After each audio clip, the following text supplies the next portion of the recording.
Let us read Ecclesiastes chapter 10 verse 18. Ecclesiastes chapter 10 verse 18, we read like this. Through sloth the roof sinks in, and through indolence the house leaks. Through sloth the roof sinks in. If you are a person of sloth, your roof will fall down. Through indolence, laziness, no examination, daily checking, the house will leak.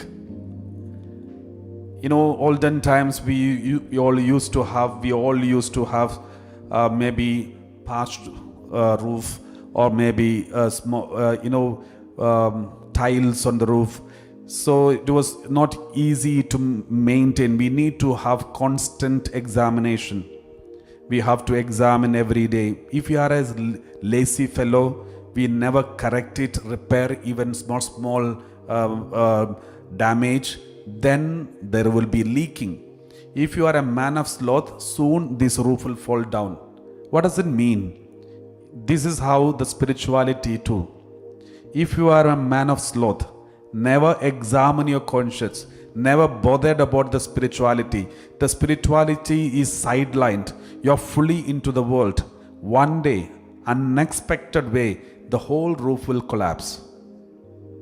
Some people who don't even do the examination of conscience regularly, no regular confession, no frequent confession, they won't even realize their roof will start leaking. After some days, after some time, the whole roof will fall down. My dear brothers and sisters, this is applicable for our spirituality. Examine your conscience and see, are you sidelining the spirituality aspect of your life? Examine your conscience, go for frequent confessions. If you sideline it, there is a possibility slowly there will be leaking. Your anointing will be leaking, and there will be lots of leaking, and you don't even understand. You will get exhausted. And after some time, one day, at an unexpected moment, everything will collapse. Let us promise to the Lord that we will examine our conscience every day and come out of those sins.